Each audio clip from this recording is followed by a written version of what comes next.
chantez, vous chantez sur le 92.2. Radio Nîmes, avec l'accent 92.2.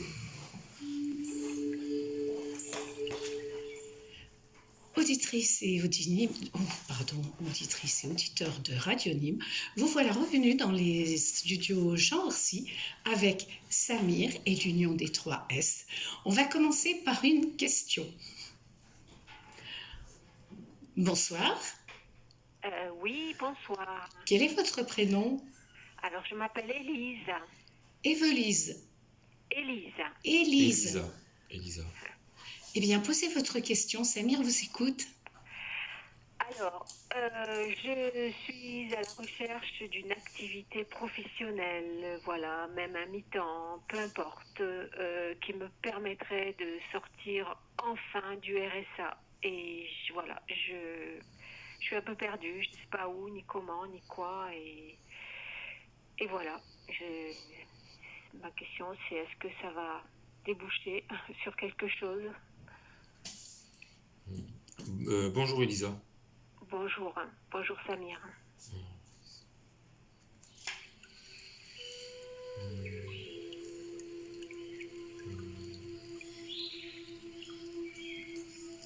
Ce qu'on me dit Elisa, c'est que... Alors, vous me confirmez, mais on me dit que vous avez passé des étapes délicates et aujourd'hui vous n'y croyez plus. Ouais, c'est un peu Bon. le cas, ouais. C'est un peu le cas. Ce que j'entends là, c'est qu'il y a des propositions qui vont arriver.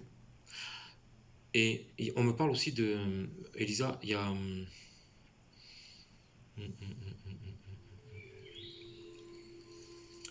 Excusez-moi, mais vous avez été maltraité ou bafoué par une personne, par un homme. On peut dire ça, ouais. Voilà. Et cette situation vous a un peu tiré vers le bas, si je peux me permettre. Oui. Et aujourd'hui, vous cherchez à vous reconstruire, à remonter la tête de l'eau, Oui. sortir la tête de l'eau, d'accord? Donc, ça va arriver. Pardon?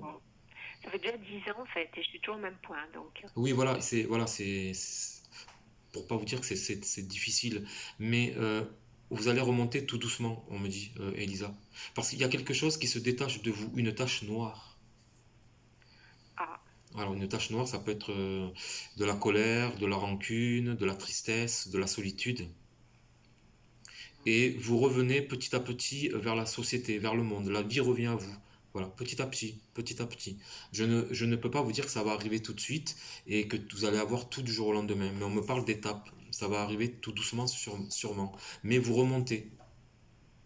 bon, On me dit ça, Elisabeth, Elisa. Voilà. oui.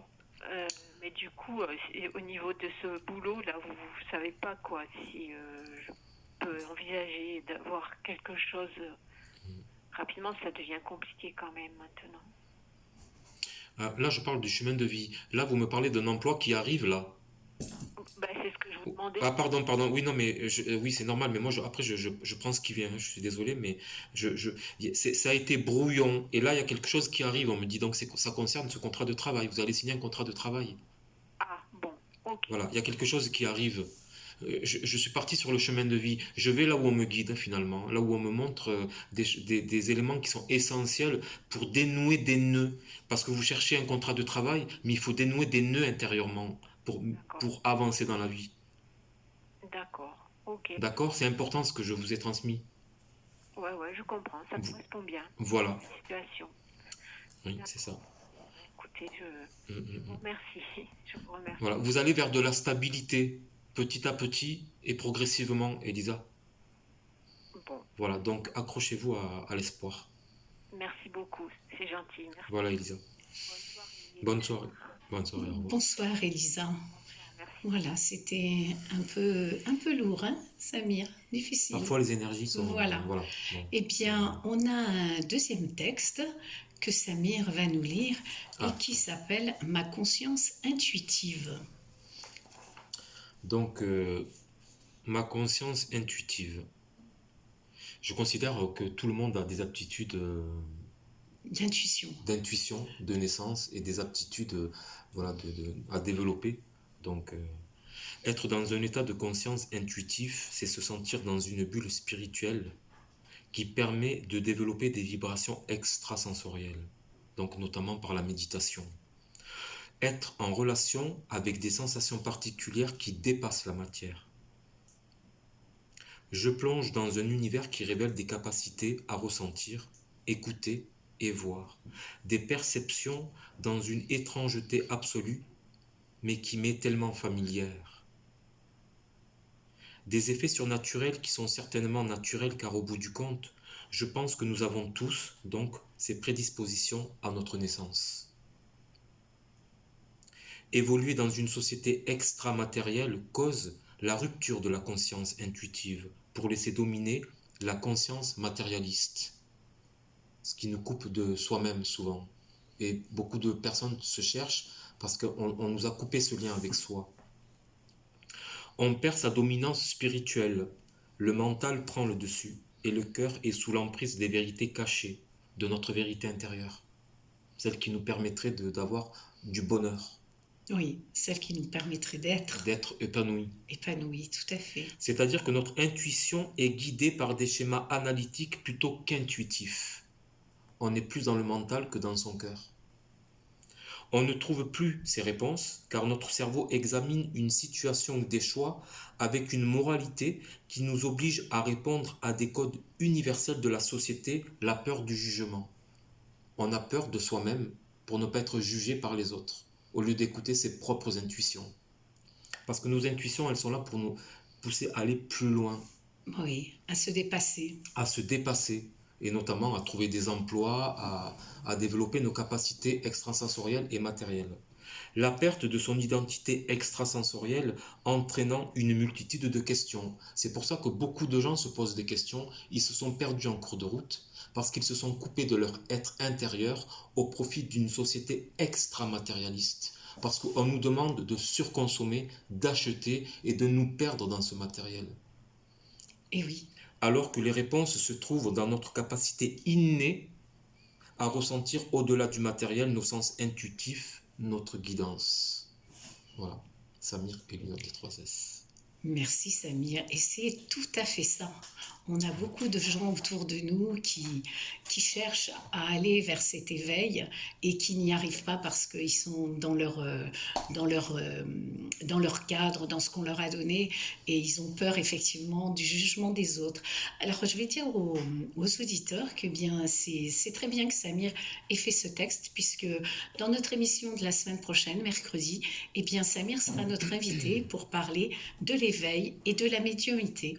Donc si ce texte vous a appelé quelque part, eh bien, n'hésitez pas, mercredi prochain, ça sera encore Samir qui nous expliquera, et on va essayer d'ouvrir un peu tout ça pour les gens qui se posent beaucoup de questions. On a de la chance de vivre à un moment où on nous demande d'être éveillés et les gens s'y intéressent, donc on va essayer de faire passer le message.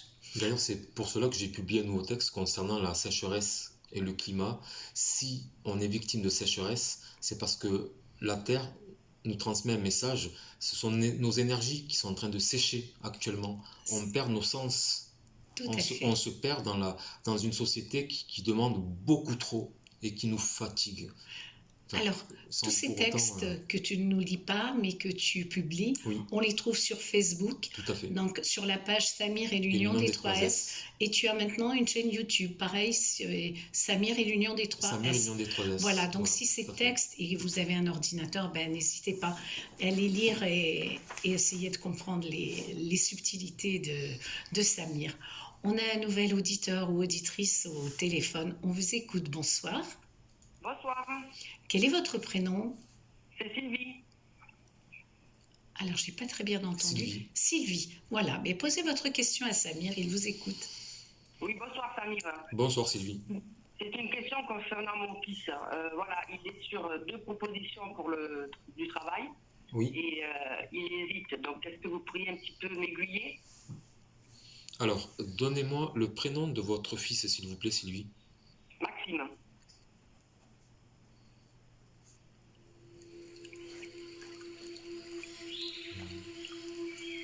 Alors, de toute façon, ce qu'on me dit, c'est que Maxime, il signe. De toute façon, il y a une signature. Et il vous quitte. Sylvie, s'en va, Maxime? Non, il vit déjà, il est indépendant. Mais c'est au niveau du travail. Non, mais au niveau du travail, il y a un éloignement possible? Dans les propositions, non. Ah, on me parle de déplacement concernant Maxime. Après, ça dépend qu'est-ce que vous entendez par déplacement. Concernant ses fonctions professionnelles, il sera responsable de secteur ou quelque chose comme ça? Euh, je pense pas, non. Attendez, Je pense pas. d'accord. Hmm.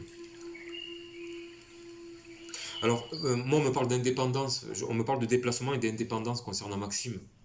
Mhm. Ça vous parle, ça? Déplacement de non, pas. Eh oui. Alors, est-ce qu'il aura la possibilité d'évoluer au sein de cette entreprise? Moi, j'entends déplacement responsable de secteur. Bon, ça vibre sur Maxime. Hmm. Parce que si vous voulez, c'est deux choix différents qu'il doit faire. Oui, non, mais deux choix, j'ai compris. Alors, j'ai pas la notion de. Il y a un choix qui est moyen et il y a un choix qui est meilleur. C'est peut-être un peu trop facile ce que je dis, mais on me parle du deuxième choix qui est peut-être plus intéressant pour Maxime.